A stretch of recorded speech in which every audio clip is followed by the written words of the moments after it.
이윤재 기자 나와 있습니까? 네, 대구지방검찰청입니다. 네, 이 재수사가 2014년 7월 2년 전부터 진행이 됐는데 오늘 그 결과가 발표가 되는군요. 그렇습니다. 대구지검은 잠시 뒤인 오후 2시쯤 조이팔 다단계 사기 사건의 재수사 결과를 발표할 예정입니다. 지난 2014년 7월부터 사건을 다시 수사한 검찰은 2년여에 걸친 재수사를 사실상 마무리했습니다. 검찰은 사건을 다시 수사하면서 조이팔의 비호 세력과 범죄 수익금의 행방, 조이팔의 생존 여부를 밝히는 데 집중했는데요. 지금까지 전현직 검찰과 경찰 공무원 8명을 구속 기소하고 1,200억 원대의 은닉자금 흐름을 확인하는 성과를 거뒀습니다.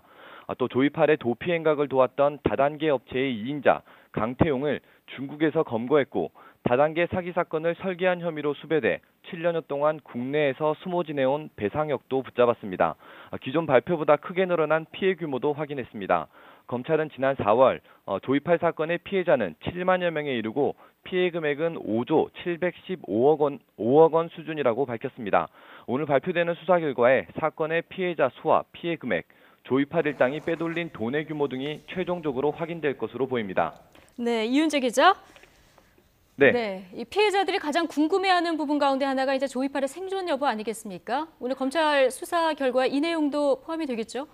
그렇습니다. 재수사가 시작되면서 검찰은 조이팔이 살아있다는 전제하에 다시 수사하겠다고 밝혔었는데요. 이에 대한 결론도 오늘 발표될 것으로 보입니다. 조이팔은 다단계 사기 사건이 불거진 지난 2008년 12월 충남 태안군 마검포항을 거쳐 중국으로 밀항했습니다. 3년 동안 도피 생활을 벌인 조이팔은 2011년 12월 중국 산둥성 웨이하이의 한 술집에서 숨진 것으로 알려졌습니다. 이후 경찰은 지난 2013년 5월 조이팔이 중국에서 급성 심근경색으로 사망했다고 발표했습니다. 하지만 경찰 발표 이후에도 조이팔을 봤다는 목격담은 계속됐습니다. 또 시신이나 DNA를 통해 사망 사실이 100% 확인되지 않아 논란이 일어 검찰이 재수사를 진행해 왔는데요. 검찰이 이에 대해 어떤 수사 결과를 내놓을지 관심이 쏠리고 있습니다. 지금까지 대구지방검찰청에서 YTN 이윤재입니다.